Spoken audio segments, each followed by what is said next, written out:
And speaking of challenges, let's talk about doctors. We've talked about big picture systems change, but how do individual doctors make this part of their everyday practice? It does seem like a lot to ask since doctors are already super busy.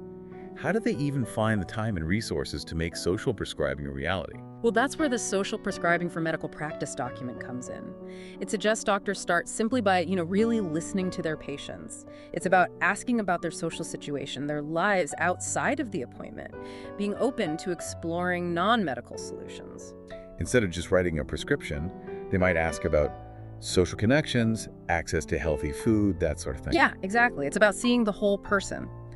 The document also recommends that doctors get to know the resources in their community and build those relationships with link workers. So it's a shift in mindset, seeing themselves as, like, facilitators of well-being in a bigger sense, not just prescribers of medication. And that can be really empowering for both doctors and patients. Instead of feeling like they're just managing symptoms, doctors can actively help their patients thrive.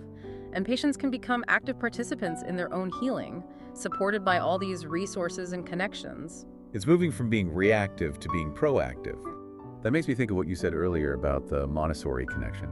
It's about creating environments where people can thrive, whether they're a kid in a classroom or an adult navigating their community. And it's about recognizing that we all have strengths and the potential to grow. Social prescribing taps into that, helps people live their best lives. I'm really struck by how this approach addresses both individual and societal needs.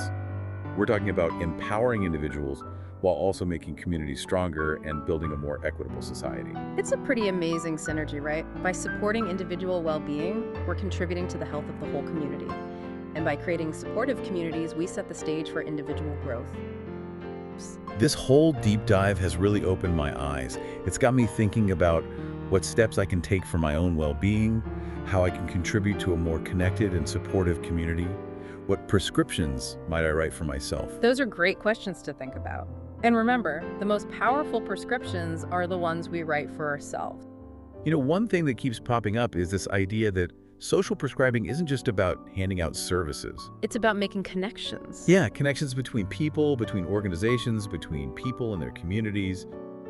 It makes me think about how Montessori encourages kids to interact with everything, to explore and learn by doing. It's like social prescribing is trying to do that for adults, helping them connect with their communities and see new things. Yeah, fostering that sense of belonging, purpose, engagement. It's like recognizing that well-being isn't a solo mission. We do it together. I like that. And actually, that reminds me of something from the Social Prescribing for Medical Practice document. It said that social prescribing can actually strengthen the bond between doctors and patients. Makes sense. When doctors really try to understand their patients' social and emotional needs, it builds trust and partnership. So it's not just like another appointment. Patients feel seen and heard. And when patients feel understood, they're way more likely to be open to different ways to improve their health and well-being. Imagine a doctor saying, "Hey, I know you're feeling lonely. Have you thought about a walking group or volunteering at the library? There are people right here who'd love to connect with you." Right. That kind of personal recommendation from someone you trust, it can make a huge difference. It's not just a script, it's an invitation.